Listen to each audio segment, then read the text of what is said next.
Ассалаумағалейкум қазақ елі. Осы мен тұратын үй. Мен тұратын үйдің алдында бәріңізде бар шығар, осындай хабарламаларды, жарнамаларды жабыстыратын тақтайша тұрады. Мен осы үйге көшіп келгенде бұл тақтайшада шет тілінде жазылған көптеген көрнекі ақпарат бар болатын. Мен тұрғын үй кешенінің басшылығына жазбаша түрде де, ауызша түрде де хабарласқаныма қарамастан, өкінішке орай олар Қазақстан Республикасының тіл туралы заңының тиісті ережелерін орындаудан бас тартты. Олар бас тартқаннан кейін мен қарапайым жолға өттім. Ол қарапайым жол деген не? Қашан осындай заң бұзушылық жағдайын көретін болсам, тек қана шетел тілінде жазылған ақпаратты көретін болсам, оны алып тастап, жыртып тастайтын болдым. Одан бері біздің тұрғын үй кешенінің басшылығы осы жерге ешқандай хабарлама жабыстырмайды. Сіздерді көріп отырғандай. Басқа кіреберістердің бәрінде жарнамалар, хабарландырулар тұр. Өйткені олар біледі ғой, мен алып тастаймын. Негізі осыдан да жақсы бір жол бар еді олардың алдында.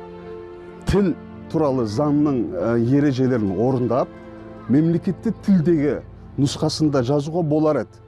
Бірақ олар өкінішке орай жазған жоқ. Мен бүгінге дейін үйдің алдындағы осы жазуға ғана тиіскен жоқпын. Өйткені біздің көршілердің бір қонақтары келгенде адасып кетпесін деп мен оған тиіскен жоқпын. Бірақ енді бүгіннен бастап мен мынанда алып тастаймын. Бірақ оның алдына заңға сәйкес қазақ тіліндегі нұсқасын жабыстыратын боламын.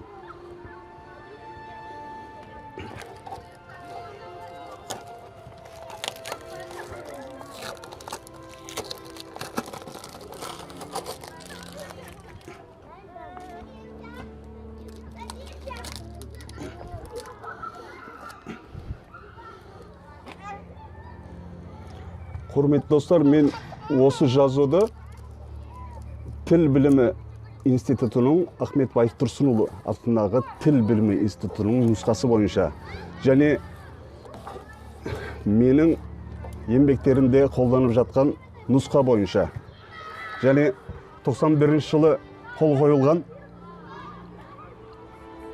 ортақ түркі алфавиті нұсқасы бойынша жаздым.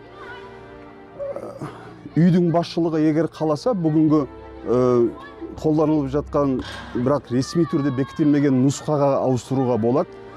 Тіпті кириллицамен жазуға болады, бірақ тек қана қазақ тілінде жазуға тиісті. Өйткені заң азаматтарға бұл туралы таңдау мүмкіншілігі бермейді. Қазақстан Республикасының тіл туралы заңының 21-ші бабы. Көрнекі ақпараттың барлық мәтіні мынадай ретпен мемлекеттік тілде сол жағына немесе жоғары жағына, орыс тілінде оң жағына немесе төменгі жағына орналасады деп айтылған. Яғни бұл не деген сөз? Азаматтар өздерінің қалаулары бойынша еш нәрсе істей алмайды. Мемлекеттік тілдегі нұсқаны қоймауға болмайды. Бұны мен айтып тұрған жоқпын. Бұны кез келген бір азамат айтып тұрған жоқ. Бұны заң айтып жатыр. Сол үшін ағайын, бәріміз өз үйіміздің алдын тазалайтын болсақ, қала тап-таза болады.